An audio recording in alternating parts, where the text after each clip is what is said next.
अस्सलाम वालेकुम या अली अलैहिस्सलाम मदद तमाम मोमिन अहले वलायत को मेरी तरफ से और तमाम मोमिनीन से रिक्वेस्ट है कि वो हमारे चैनल को लाइक और सब्सक्राइब कर दें। आज का हमारा जो टॉपिक है वो ये है कि नमाज और वज़ू का क्या सवाब है और हज का क्या सवाब है। रसूल अल्लाह सल्लल्लाहु अलैहि वसल्लम ने अपने असहाब के साथ फजर की नमाज अदा की। फजर की नमाज अदा करने के बाद अल्लाह के रसूल अपने असहाब के साथ मस्जिद में तशरीफ़ फरमा हुए और महवे गुफ्तगू हुए। गुफ्तगू करते हुए सूरज तलू हो गया।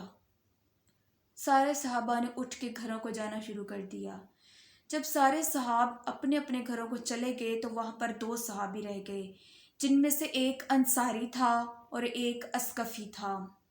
अल्लाह के रसूल ने उनकी तरफ देख के फरमाया कि मैं जानता हूँ कि तुम कौन से सवाल करना चाहते हो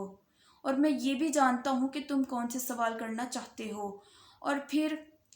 उन्होंने अल्लाह के रसूल की तरफ देख के कहा कि ए अल्लाह के रसूल, आप तो दिलों के हाल को जानने वाले हैं, आप हमसे बेहतर जानते हैं। फिर अल्लाह के रसूल ने फरमाया कि ए अंसारी, तुम्हें चाहिए कि दूसरों को अपने ऊपर मुकद्दम रखो, लिहाजा तुम शहर से आए हो, और ये जो अस्कफ़ी है ये देहात का है, लिहाजा सबसे पहले मैं इसके सवाल का जवाब दूंगा। वो अंसारी बोल के कहता है, ए अल्लाह के रसूल, जो आपका हुक्म। फिर अल्लाह के रसूल ने अस्कफ़ी की तरफ देखा। जैसे ही अस्कफ़ी की तरफ देखा, देख के फरमाया कि ए अस्कफ़ी, जब भी तुम वज़ू का पानी अपने हाथ में लेते हो तो जो भी तुमने अपने हाथों से गुनाह किए होते हैं अल्लाह पाक उनको माफ़ फरमा देते हैं। फिर अल्लाह के रसूल ने फरमाया कि ए अस्कफ़ी, जब भी तुम वज़ू का पानी अपने हाथ में लेते हो तो जो भी तुमने अपने हाथों से गुनाह किए होते हैं अल्लाह पाक उनको माफ़ फरमा देते हैं। फिर अल्लाह के रसूल ने फरमाया कि ए अस्कफ़ी, जब तुम बाएं बाजू का पानी डालते हो वज़ू के लिए, बाएं बाजू पर जो है पानी डालते हो, कोहनी से लेकर हाथ तक पानी डालते हो, तो फिर जो तुमने अपने उस बाएं बाजू से जो है गुनाह किए होते हैं वो अल्लाह तुम्हारे तमाम गुनाह जो है वो माफ़ फरमा देते हैं। फिर अल्लाह के रसूल ने फरमाया, जब तुम दाएं बाजू पर पानी डालते हो, कोहनी से लेकर हाथ तक पानी डालते हो, तो अल्लाह वो तुम्हारे तमाम गुनाह माफ़ कर देते हैं जो तुमने अपने दाएं हाथ से किए होते हैं। फिर अल्लाह के रसूल फरमाते हैं कि जब तुम वज़ू के लिए अपने चेहरे पर पानी डालते हो तो जो जो तुम्हारी आंखों ने देखा होता है कि जिनसे गुनाह होना था, और जो तुम्हारी ज़ुबान ने कहा कि जिससे अगले के दिल को तकलीफ़ हुई कि उसको गुनाह हुआ, कि उसको माफ़ ना किया गया, कि उसने तुम्हें माफ़ ना किया, तो अल्लाह पाक जो है वो तुम्हारे तमाम गुनाह माफ़ कर देगा।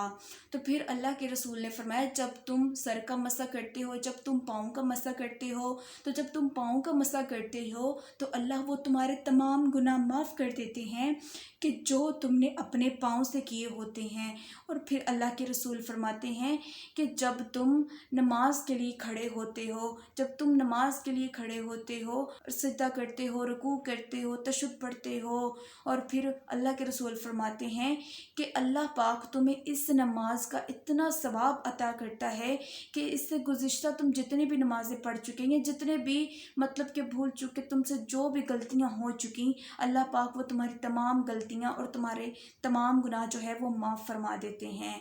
और फिर अल्लाह के रसूल फरमाते हैं कि अल्लाह तुम्हें जो है वो तमाम सवाब अता फरमाते हैं जो तुम वज़ू करते हो खुलूस दिल से, और खुलूस दिल से जो तुम नमाज अदा करते हो वो तुम्हारी तमाम उन नमाज़ों से बेहतर है कि जो तुम खुलूस के साथ नमाजें नहीं पढ़ते।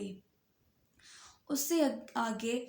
आप अंसारी की तरफ मतवज्जो होते हैं। फिर अंसारी को बोल के कहते हैं कि तुम ये सवाल रखते हो कि हज का क्या सवाब है।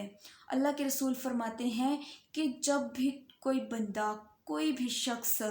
हज के लिए अपनी सवारी पर सवार होता है तो जितने कदम उसकी सवारी चलती है उतने ही कदम उसके गुनाह माफ़ किए जाते हैं और उसकी नेकियां लिखी जाती हैं। फिर अल्लाह के रसूल फरमाते हैं, जब कोई बंदा